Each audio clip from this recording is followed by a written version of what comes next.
Part 1. The Diplomat's Mission. The conference hall was silent. 12 alien species sat around the circular table, their forms ranging from towering insectoids to floating crystalline beings. At the center of the table, a hologram displayed a dying galaxy sector. Red zones marked the devastation. 30 years of war had consumed trillions of lives. High Counselor Threk spread his feathered wings. His beak clicked twice before he spoke. "We must send another envoy to the Viral Empire. This war cannot continue." Murmurs filled the chamber. Every species remembered the fate of previous envoys. The Vral had killed them all. They sent back the bodies in pieces. "Perhaps we should try a different approach," said Ambassador Choi Minho. He was human with gray hair and tired eyes. "Send someone they won't expect." Threk's golden eyes fixed on the human. "What do you propose?" "Send Captain Han Doyen." The chamber erupted. Aliens spoke over each other in a dozen languages. The translation devices struggled to keep up. "Humans are too young," one delegate shouted. "Too emotional," cried another. "Too violent." Minho waited for the noise to die down. He had expected this reaction. Humans had only joined the Galactic Council 20 years ago. Many species still saw them as children playing at diplomacy. "The Vral respect strength," Minho said calmly. "They respect those who endure." "Captain Doyen has both qualities." Threk studied the human ambassador. "Tell us about this captain." Minho activated his data pad. A hologram of Captain Han Doyen appeared above the table. He was in his late 30s with dark hair and eyes that had seen too much war. Scars marked his face and hands. "Captain Doyen served in our special forces for 10 years, Minho explained. "He fought in the border wars. He survived torture by the Kresh pirates. He has negotiated 17 peace treaties across human space. He never gives up." "Why would he want this mission?" asked a reptilian delegate. "The Vral will kill him." Minho's expression darkened. 5 years ago, the Vral raided New Sol Colony. They killed everyone there. Captain Doyen's wife and daughter died in that attack. He wants peace more than anyone. The chamber fell silent again. Even aliens understood grief. Threk considered for a long moment. "Very well. Send your human. But we will not risk a full diplomatic fleet. One ship only. If he fails, the blood is on human hands." 3 days later, Captain Han Doyen stood in the hangar bay of the diplomatic vessel Harmony's Edge. The ship was small by Galactic Council standards. It carried minimal weapons and a crew of only 30. Most were human, with a few alien specialists. Commander Park Jiwoo approached him. She was younger than Doyen, with sharp eyes and confident movements. She had been his pilot for 5 years. They had survived 3 impossible missions together. "The ship is ready," she said. "But the crew is nervous. They know the stories about the Vral." Doyen nodded. "Gather everyone in the briefing room. They deserve to know what we're facing." 20 minutes later, the entire crew assembled. Doyen stood before them without notes or prepared speeches. He believed in honesty. "You all know our mission," he began. "We are going to the Vril homeworld to negotiate peace. You also know that every previous envoy has died. I won't lie to you. This mission might kill us all." Some crew members shifted uncomfortably. Others remained still, their faces determined. "But I believe we can succeed," Doyen continued. "The other species sent diplomats who offered surrender terms. They sent military officers who threatened war. They sent merchants who offered wealth. All of them failed because they didn't understand the Viral." He activated a hologram showing Viral warriors. They were massive reptilian creatures, covered in thick scales and cybernetic enhancements. They looked like walking tanks. The Viral culture centers on one concept: strength through endurance. They don't respect those who surrender or those who threaten. They respect those who survive, those who keep fighting no matter what. A young ensign raised his hand. "How do we use that, Captain?" "By being human," Doyen said simply. "Humans are stubborn. We don't know when to quit. Every species in the galaxy says we're too aggressive, too emotional, too reckless. Maybe that's exactly what the Vral will understand." Jiwoo smiled. "You're planning something crazy, aren't you?" "Always," Doyen replied. The journey to Vral space took 3 weeks. During that time, Doyen barely slept. He studied every piece of information about Vral culture. He watched recordings of their warriors. He read their poetry and battle songs. He learned their language, struggling with the harsh consonants and growling tones. Dr. Kim Ha-yoon, the ship's xenobiologist, often found him in the observation deck at odd hours. She was brilliant and patient, qualities Doyen appreciated. You should rest, she told him one night. You'll need your strength.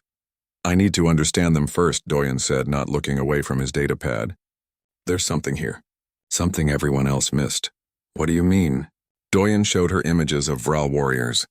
Look at their scars. They never cover them. They display them proudly. But look at this. He switched to an image of a Vral diplomat. This one has no visible scars. He failed his mission and returned home alive. The other Vral shunned him. Hayun's eyes widened. You think the previous envoys failed because they came back alive? Because surviving a failed mission showed weakness? Or they never gave the Vral a reason to respect them, Doyen said. The Galactic Council kept sending people who expected the Vral to think like them. But the Viral don't think like us. They think death in pursuit of your goal is honorable. Survival without achievement is shameful. So what's your plan? Doyen finally looked at her. I'm going to give them a reason to respect humanity, even if it kills me. On the 21st day, they entered Vral space. Alarms immediately blared throughout the ship. Captain, Jiwoo called from the bridge. I'm detecting over 3,000 Viral warships. They're surrounding us. Doyen took his seat. Open a channel. The view screen activated. A massive Vral warrior appeared. His scales were dark green, marked with countless scars. Cybernetic implants covered half his face. His eyes glowed red. I am Warlord Krenth, Supreme Commander of the Vral Empire, he growled. You are human. Explain why I should not destroy your ship immediately. Doyen stood and faced the screen. I am Captain Han Doyen of Earth. I have come to negotiate peace between the Vral Empire and the Galactic Council. Krenth's laugh was like grinding metal. Another diplomat. Another fool walking to his death. Your council learns nothing. Perhaps, Doyen said calmly. But I came anyway. Doesn't that count for something in Vral culture? Facing certain death for my mission? Krenth's laughter stopped. He studied Doyen with new interest. You speak our language. Poorly, but you try. Very well, human. You have amused me. You may approach our home world. I will hear your words before I kill you. The communication ended.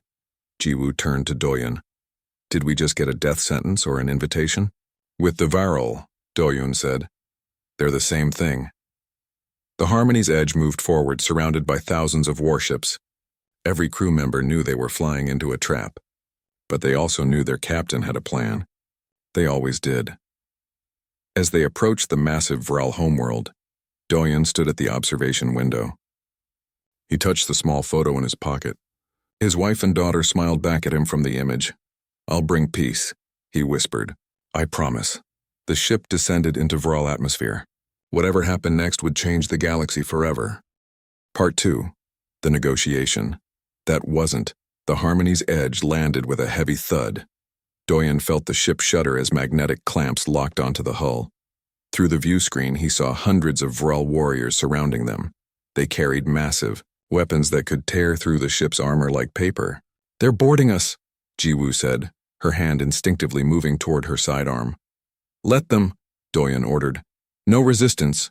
We're here for peace, remember? The airlock exploded inward. Vral soldiers poured through, moving with surprising speed despite their size. Each warrior stood over 2 meters tall, their scales gleaming under the ship's lights. They grabbed crew members roughly, binding their hands with energy restraints. A Viral officer approached Doyen. His scales were darker than the others, marked with silver scars. I am Subcommander Vrax. You will come with us. Bring your diplomatic team. What about my crew? Doyen asked. They remain on the ship. If you try to escape, we destroy the ship and everyone on it. Doyen nodded to Jiwoo. Stay here. Keep everyone calm. Captain, that's an order, Commander. Jiwoo's jaw tightened, but she nodded. Doyen knew she hated being left behind, but he needed someone he trusted to protect the crew. Doyen, Ambassador Minho, and Dr. Kim Hyun were escorted from the ship. The Vral homeworld sky was deep purple, with 3 suns casting strange shadows. The capital city stretched before them, built from black stone and metal. Everything looked designed for war. They walked through streets filled with Vral warriors. Citizens stopped to stare at the humans. Some bared their teeth. Others simply watched with cold curiosity. They're not attacking, Hyun whispered. That's interesting. They're waiting to see what Warlord Krenth does, Minho replied quietly.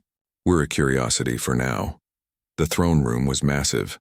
Pillars stretched to a ceiling 50 meters high. Weapons from 1,000 battles hung on the walls. At the far end, on a throne made from the hull of a destroyed warship, sat Warlord Krenth. He was even larger in person. His cybernetic eye whirred as it focused on the humans. Scars covered every visible part of his body. Each one told a story of survival. Kneel, commanded Vrax. We are diplomats, Minho said firmly. We kneel to no one. A Vral warrior struck Minho's leg, forcing him down. Hayun gasped as another warrior pushed her to her knees. Doyun started to resist, but Minho caught his eye and shook his head slightly. They knelt. Krenth rose from his throne and walked down the steps. Each footstep echoed through the chamber. He circled the humans like a predator examining prey. Humans, he said, his voice rumbling. The youngest species in the Galactic Council, barely 50 years in space. And they send you to negotiate with the Viral Empire? We came in good faith, Doyen said. The war has cost both sides too much. It's time for peace. Krenth stopped in front of Doyen. Show me your peace treaty. Minho produced a data tablet from his diplomatic case. The treaty was written in 12 languages, including Viral. It had taken the Galactic Council 3 years to write. Krenth took the tablet. He read for several seconds. Then he laughed. The sound was terrible, like stones grinding together. Without warning, he crushed the tablet in his massive hand. Pieces fell to the floor. This is not a peace treaty, Krenth snarled. This is surrender. You offer us resources if we stop fighting. You offer us trading rights if we bow to the Council. You offer us everything except what we want. What do you want? Doyen asked. Respect, Krenth roared. The word echoed through the chamber. For 30 years, your Galactic Council has treated us like savages. They send envoys who speak of logic and reason. They send merchants who speak of profit. They send generals who make threats. None of them understand. He grabbed Doyen by the throat and lifted him off the ground. Doyen didn't struggle. He met Krenth's eyes steadily. You have fought wars, human. I can see it in your scars. Do you know what the greatest insult is? To defeat an enemy and then tell them their defeat was for their own good. To treat them like children who don't know better. Krenth dropped Doyen. The captain gasped for air but remained on his knees. Every envoy before you offered us a way to surrender with dignity, Krenth continued. But we don't want dignity through surrender. We want respect through strength. The Galactic Council will never give us that. Dr. Hayun spoke suddenly. The scars. You display them proudly. Krenth turned to her. What did you say? Your scars, Hayun repeated, her voice stronger now. Every Vral warrior displays their scars. You never cover them. In your culture, scars prove you survived battles. They prove your strength. Obviously, Vrax said dismissively. But the envoys the Council sent, Hayun continued, they came in perfect uniforms. No scars. No signs of battle. They represented species that avoid war whenever possible. To you, they looked like cowards offering terms to warriors. Silence filled the throne room. Krenth studied Hayun with new interest. Doyun understood. Everything suddenly made sense. The Council never understood. They sent their best diplomats, but to you, those diplomats had never proven themselves. They had no honor in your eyes. Finally, Krenth said softly, a human who begins to understand. But understanding comes too late. He returned to his throne. I declare war on humanity. Your species sent this delegation thinking we would talk peace. This is the greatest insult yet. Sending warriors who pretend to be diplomats. Your captain has the eyes of a killer, but he comes speaking soft words. Wait, Minho started. Take them to the holding cells, Krenth ordered. We launch the invasion fleet immediately. We will follow their ship back to human space and show the galaxy what happens when you insult the Viral Empire.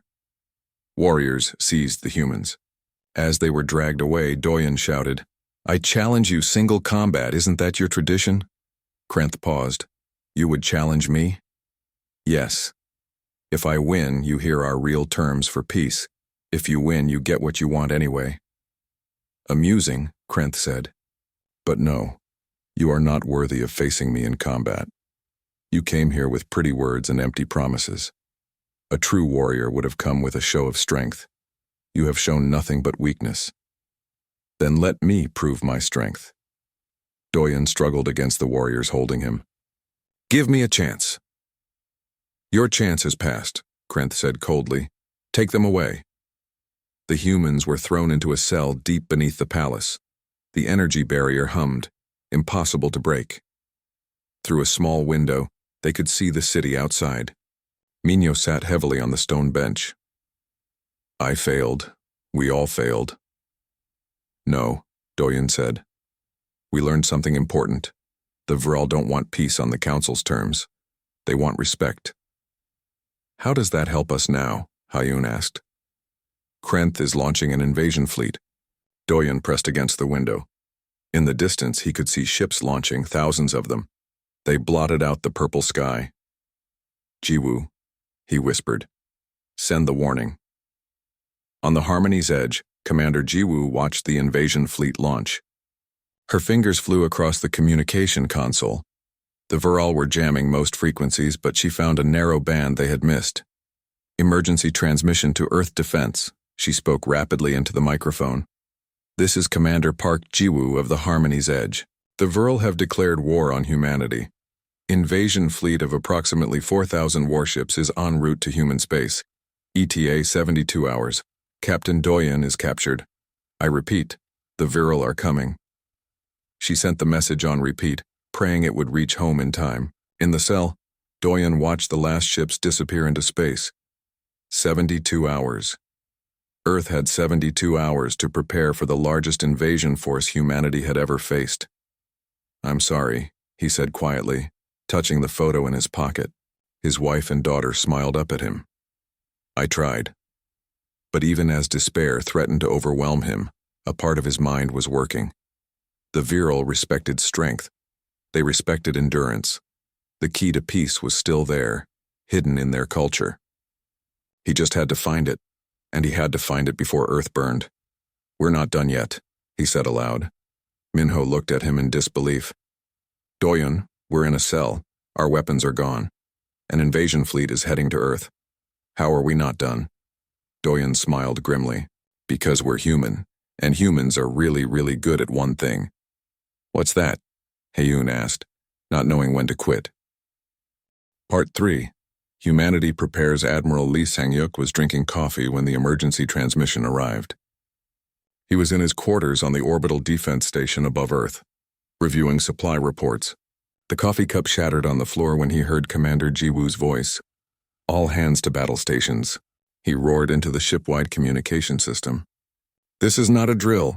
Within minutes, every human military installation in the solar system came alive. Ships powered up. Weapons systems activated. Soldiers rushed to their posts. The message spread like wildfire through human space. The Vril were coming. Admiral Lee reached the command center at a run. Officers were already pulling up tactical displays. The holographic map showed human space in blue, and the approaching Vril fleet in red. The red mass was enormous. How many? Lee demanded. Sensors estimate 4,000 warships, sir, replied a young officer. Her hands shook as she worked her console. They'll reach Earth in 68 hours. Lee stared at the display. 4,000 ships. Earth's entire defense fleet numbered less than 300. They were outnumbered more than 10 to 1. Get me General Kang. Get me every fleet commander. Get me the president. Do it now. 30 minutes later, a holographic conference filled the command center. Military leaders from across human space appeared as blue projections. General Kang Taehyun stood at the center, his scarred face grim. We can't win a direct fight, Kang said bluntly. They'll crush us. Then we don't fight direct, said Captain Yoon Sarah. She commanded the Defiant, humanity's newest experimental warship. We fight smart. We fight dirty. We fight human. Explain, Lee ordered. Yoon highlighted the asteroid belt on the tactical display. The Vril fleet has to pass through the belt to reach Earth. We turn it into a kill zone. Plant mines.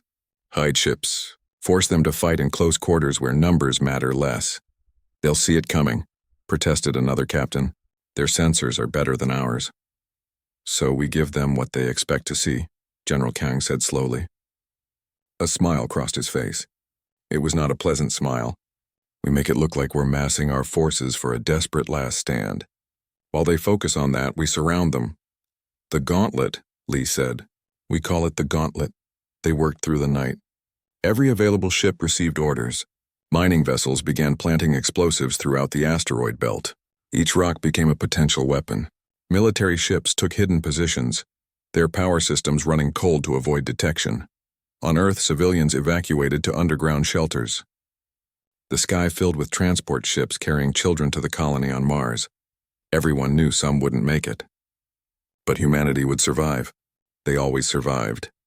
Captain Yoon Sarah stood on the bridge of the Defiant, watching workers install the final components of the hammer. The weapon was experimental, designed in secret because the Galactic Council had banned it. A railgun that could accelerate projectiles to a fraction of light speed. It could punch through any known shield technology. Will it work? Her first officer asked nervously. We're about to find out, Yoon replied. Meanwhile, far from Earth, Commander Park Ji-woo worked on her own plan. The Virile had confined the crew of the Harmony's Edge to their ship, but they hadn't destroyed it. That was a mistake. Can you bypass the engine locks? She asked her chief engineer. Maybe, but even if I do, we're surrounded by Virile warships. We'd last about 10 seconds if we tried to fly. I'm not planning to fly, Ji-woo said. I'm planning to make noise. Lots of noise. In the dungeon beneath the palace, Doyen hadn't been idle. He had spent hours studying the guards. Virile warriors rotated shifts every 6 hours. During shift changes, there was a 5-minute gap when only one guard watched their cell. We're going to escape, he told Minho and Hyun on the second day. How? Minho asked. The energy barrier is impossible to break. We don't break it. We convince them to turn it off. Dr. Hyun understood first. You want to use their culture against them. Challenge them. Exactly. Doyen moved to the front of the cell. Guard, I have a complaint. The Virile warrior ignored him. I said I have a complaint. Doyen shouted louder. Or are Virile warriors too cowardly to listen to prisoners? The guard turned, eyes blazing. What did you say? You heard me. The mighty Virile Empire, afraid of 3 humans in a cell. Warlord Krenth must be embarrassed by such cowardly guards. The warrior's hand went to his weapon. You dare insult us? I'm just observing facts. If you were true warriors, you would at least allow us to die with honor. Fighting.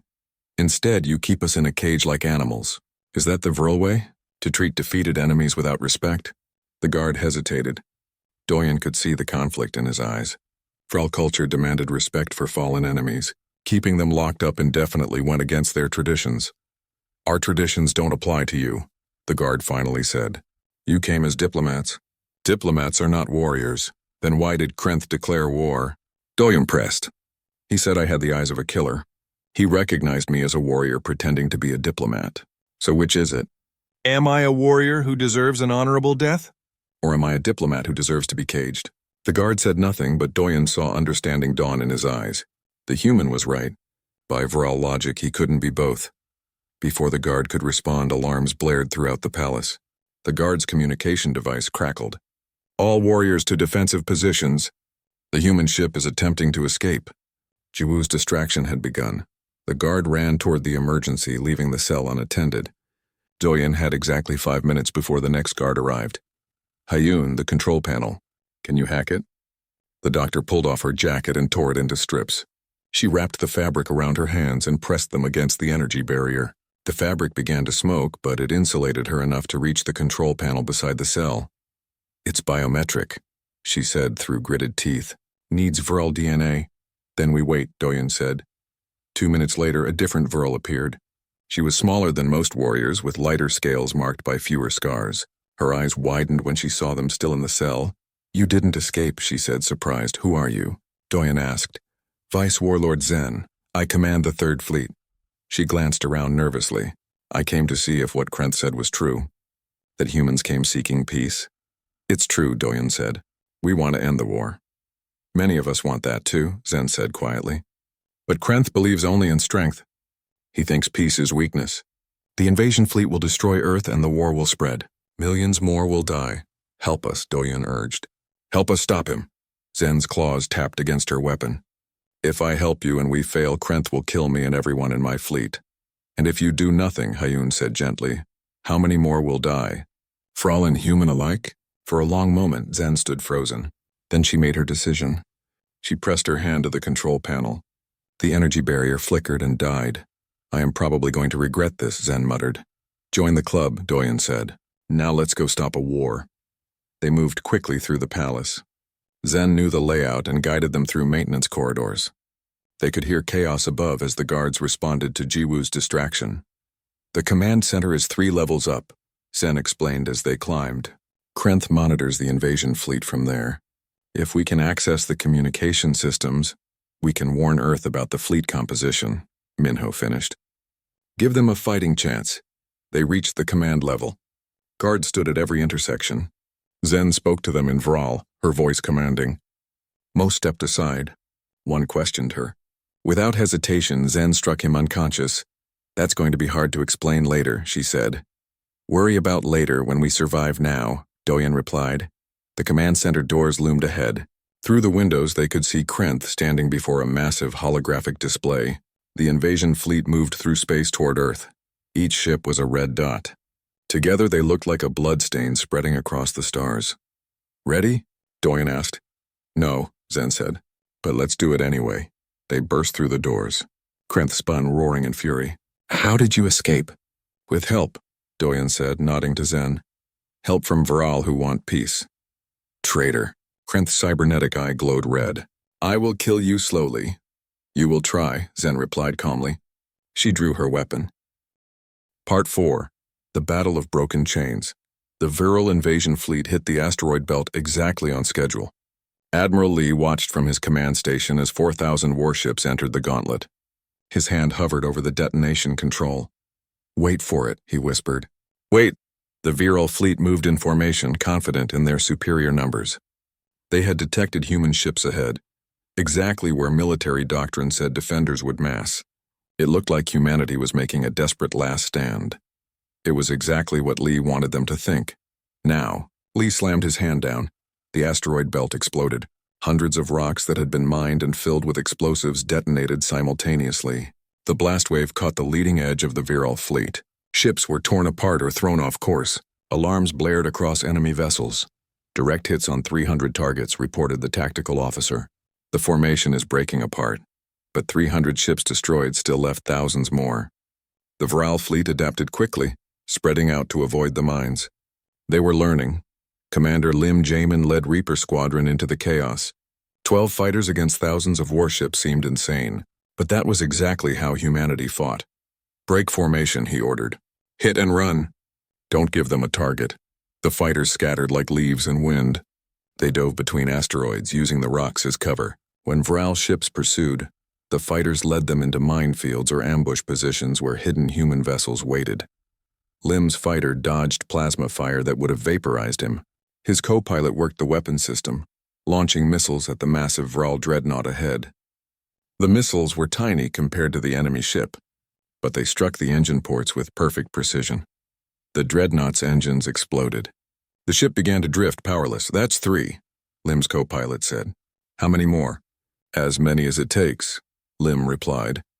Captain Yoon Sera brought the Defiant into firing position. 3 virile dreadnoughts had broken through the asteroid field and were heading for Earth. They had to be stopped. Charge the hammer, she ordered.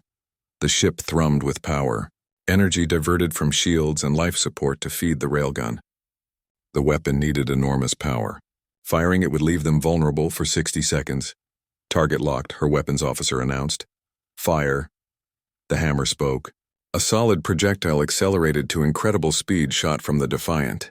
It crossed the distance to the nearest dreadnought in seconds. The Vral shields tried to stop it. They failed. The projectile punched through the dreadnought's armor like it was paper. It penetrated all the way through the ship and out the other side. For a moment, nothing happened. Then the dreadnought exploded from within. Secondary explosions rippled through its hull. Debris rained in all directions. Yoon's crew cheered. One down, reload. Target the second ship, Yoon barked. They had bought themselves some time, but only a little. On Krenth's flagship, chaos reigned. Doyun and Zen fought side by side against Krenth's personal guards. The warlord roared orders, trying to organize a defense while commanding the fleet. Hayun reached the communication console. Her fingers flew across the viral controls, searching for the right frequency. I'm trying to send fleet positions to Admiral Lee, but the encryption is too complex. Then broadcast in the open, Mingo shouted. He was struggling with a viral warrior twice his size. Forget security. Hayun switched to open broadcast. Human forces, this is Dr. Kim Hayun. The viral command ship is broadcasting on frequency 779. You can intercept their orders. On Earth, Admiral Lee heard the transmission. Tactical, get on that frequency now. Suddenly, human forces could hear every order Krenth gave to his fleet. They knew where the viral ships would move before they moved. The tide of battle began to shift, but it wasn't enough. The Vril still had overwhelming numbers. For every ship humanity destroyed, 2 more took its place. Krenth threw off his guards and charged at Doyen. The human captain barely dodged the warlord's massive fist. It struck the wall, leaving a dent in the metal.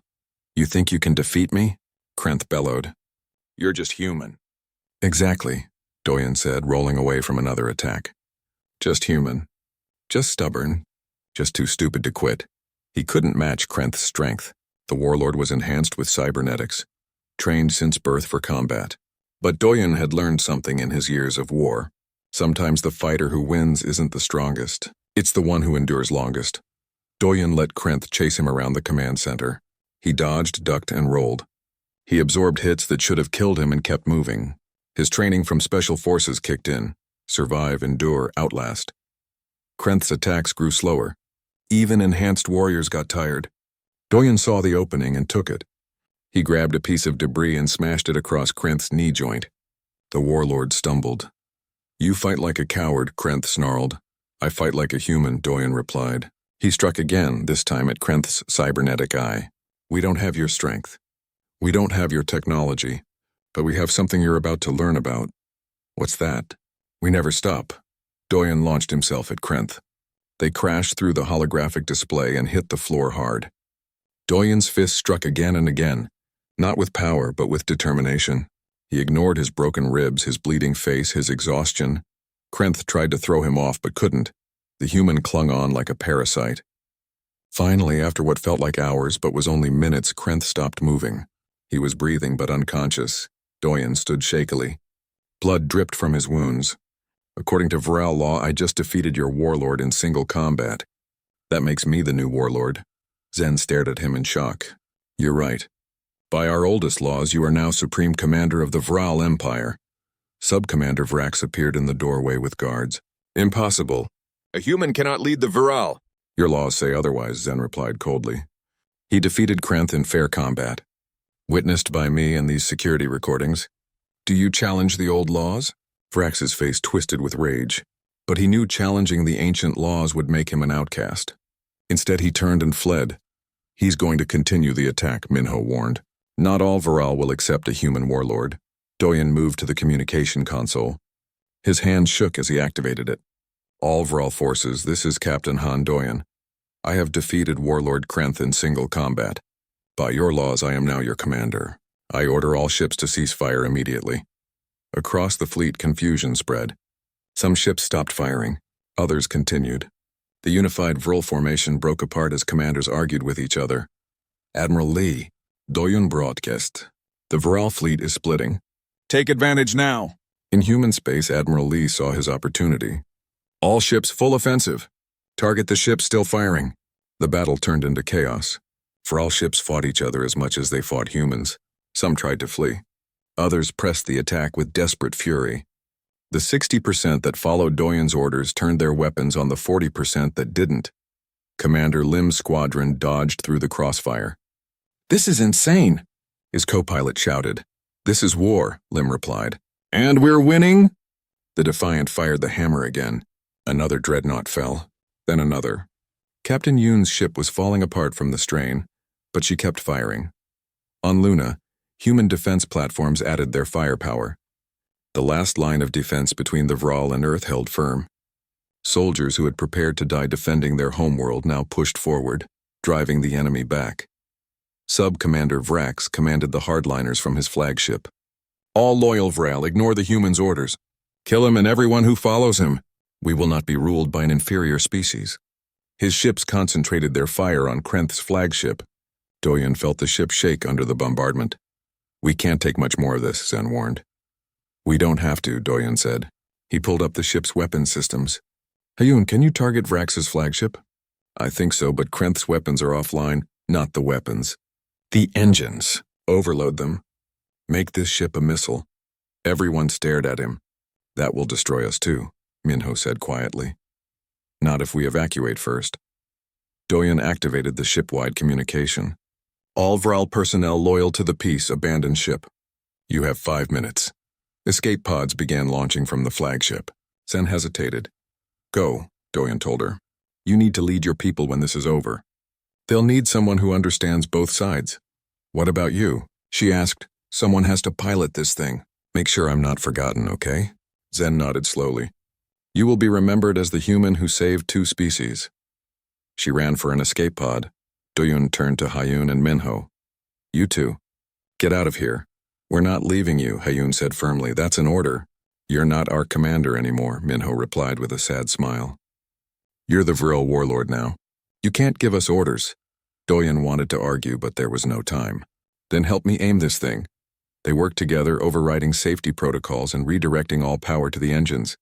The flagship began to accelerate toward Vrax's vessel. Evasive maneuvers, Vrax screamed at his pilot. But the flagship was too close, too fast. It struck Vrax's ship dead center. Both vessels exploded in a ball of fire that lit up space for thousands of kilometers. Part 5. The Peace of Warriors. The explosion was so bright it could be seen from Earth. Admiral Lee watched from his command station as both ships vanished in a flash of light. His tactical display showed the debris field spreading. Captain Doyen's signal is gone, an officer reported quietly. Lee closed his eyes. He had met Doyen twice. The man had been stubborn, idealistic, and absolutely committed to peace. Now he was gone, but his sacrifice had worked. The remaining virile hardliners saw their leader's ship destroyed. Their morale broke. Ships began surrendering or fleeing. The battle was over. All human ships cease fire, Lee ordered. Accept surrenders. Treat prisoners with respect. Commander Jiwoo received the news on the Harmony's edge. She sat in the captain's chair and allowed herself one moment of grief. Doyen had been more than her commanding officer. He had been her friend. Now he was gone, but there was still work to do. Take us to the debris field, she ordered. Search for survivors. Commander, the chances of anyone surviving that explosion? I said search for survivors. That's an order. The ship moved through the wreckage. Broken metal floated in space. Escape pods drifted among the debris. Jiwoo's crew began recovering them, pulling both Viral and human survivors aboard. Contact from an escape pod, the communication officer announced. It's weak, but I'm picking up a distress signal. Get a lock on it. Tractor beam, pull them in. The pod was badly damaged, its hull scorched black. When the airlock opened, Jiwoo ran forward. Inside were 3 people, barely conscious. Captain Han Doyen looked up at her through swollen eyes. Did it work? Jiwoo laughed and cried at the same time. You idiot. You complete idiot. Yes, it worked. Dr. Kim Hayun and Ambassador Minho were unconscious but alive. Doyen tried to stand and collapsed. Good, that's good. Someone needs to contact Zen. Tell her to meet me at the Galactic Council station. You need medical attention first, Jiwoo said. Later. Right now. We finish what we started. Doyen's eyes were fierce despite his injuries. We're going to end this war properly. 3 days later, the Galactic Council chamber was packed. Every species had sent representatives. High Counselor Threk stood at the center, his feathers ruffled in agitation. This is unprecedented, he said. A human claims authority over the Viral Empire? Not claims, Vice Warlord Zen replied. She stood at the entrance to the chamber surrounded by Vral warriors. Captain Doyen defeated Warlord Krenth in single combat according to our oldest laws. By Viral tradition, he is our supreme commander. The chamber erupted in argument. Aliens shouted in a dozen languages. The translators couldn't keep up. The doors opened again. Commander Jiwoo entered, supporting Captain Doyen. He was bandaged and limping, but his spine was straight. Behind them walked Admiral Lee, General Kang, and Captain Yoon. I am Captain Han Doyen, he said. His voice was hoarse but carried through the chamber. I speak for both humanity and the Viral Empire. We are here to negotiate peace. This is insanity, protested a reptilian delegate. The Vral cannot be trusted. The Vral said the same about all of you, Doyen replied. And they were right. You sent envoys who demanded surrender disguised as peace. You offered them everything except what they needed most: respect. He moved to the center of the chamber. Every eye followed him. The virile culture is built on strength and honor. They respect those who endure, who survive, who never give up. Sound familiar? That's what humans do. We fight when we have to. We survive impossible odds. We keep going when everyone says to quit. Threx studied the human carefully. What are you proposing? A new treaty. Not surrender terms. Not trade agreements. A warrior's peace. The virile proved their strength in 30 years of war. Humanity proved our strength by surviving their invasion. Both sides have honor. Both sides deserve respect. Sen stepped forward to stand beside Doyen. The Vral Empire accepts these terms. We fought well. You fought well. It is time to stop fighting. But how can we trust them? Asked another delegate. Because I am their warlord, Doyen said. And I am making them swear a blood oath. In Vral culture, breaking such an oath means death and dishonor for all eternity. If they break this peace, they answer to me. Zen raised her clawed hand. I, Vice Warlord Zen, swear on my honor and the honor of all Vral that we will uphold this peace. We will not attack any species of the Galactic Council. We will not raid, pillage, or destroy. We will act with honor. Other Vral commanders stepped forward, each swearing the same oath. Their voices echoed through the chamber. High Counselor Threk was silent for a long moment. The Council must vote. But I will recommend acceptance. Captain Doyen, you have done what no one thought possible. The vote was unanimous. The war officially ended at sunset. Doyen stood at the observation window of the Council station, watching the sun set over the planet below. His entire body ached. The doctors said he would need months to recover fully. Sen joined him at the window. You're really giving up your position as warlord? I'm not Vral, Doyen said. You should lead your people. You understand them. You want what's best for them. What will you do now? Go home, rest, try to teach others what I learned. And what did you learn? Doyen smiled. That peace isn't about making everyone think the same way. It's about respecting differences. Understanding that what looks like aggression to one species might be honor to another. The Galactic Council kept trying to make the virile act like them. But you're not like them. You're warriors. That's not wrong. It's just different. Zen placed a clawed hand on his shoulder. The gesture was gentle despite her natural strength. You are the first alien to be named Blood Brother of the Vral. That is the highest honor we can give. It means you are one of us forever. I'm honored, truly. Will humans and Vral fight together someday? Maybe, Doyen said. If the galaxy needs us to. But for now, let's enjoy the peace we bought. They stood together in comfortable silence, watching the sunset. 10 years passed. Commander Park Jiwoo, now Ambassador Jiwoo, addressed a room full of young diplomats at the academy. The most important lesson Captain Doyen taught me was this. Never assume you understand another species. What seems crazy to you might make perfect sense to them. In another part of the galaxy, Dr. Kim Ha-yoon led a team of scientists studying Vral and human biology. Her research showed that despite looking completely different, both species valued loyalty, courage, and family above all else. Different forms, same hearts. Admiral Lee, now retired, wrote his memoirs. The chapter on the Battle of Broken Chains was the longest. He dedicated it to all those who died defending Earth and to the Vral warriors, who chose peace over endless war. Captain Yoon Sera commanded joint human-Vral military exercises. The combined fleet was the most powerful force in the galaxy. No one dared threaten either species now. Vice Warlord Zen ruled the Viral Empire with wisdom and strength. Under her leadership, the Viral transformed from conquerors to defenders. They protected weaker species, fought pirates, and upheld justice. Their honor was restored. And Captain Han Doyen? He retired to a small house on New Sol Colony, rebuilt after the Viral raid. He planted a garden where his family's home once stood. Every morning he visited their memorial and told them about the peace he had won. The academy invited him to teach, but he preferred to train diplomats one-on-one. Young officers came to learn from the man who ended a 30-year war. He taught them patience, cultural understanding, and the courage to face impossible odds. One spring morning, a shuttle landed near his house. Zen emerged, followed by a group of young Vril warriors. "Blood brother," she greeted him formally. "Zen, what brings you here?" "These young ones need to learn about peace. I told them to learn from the human who taught the Vril honor and the galaxy respect." Doyen looked at the eager young warriors. They reminded him of himself years ago, full of fire and certainty. "Come inside," he said. "I'll make tea. Then I'll tell you a story about the day I thought I could negotiate peace and accidentally started a war instead." The young Vril listened with wide eyes as Doyen spoke. He told them about fear and courage, about failure and perseverance, about the moment he realized that sometimes the path to peace runs through the heart of war. "Remember this," he said at the end. "Being strong doesn't mean always fighting. Sometimes the strongest thing you can do is choose to stop fighting. The Vril were strong enough to make war for 30 years, but you were even stronger when you chose peace."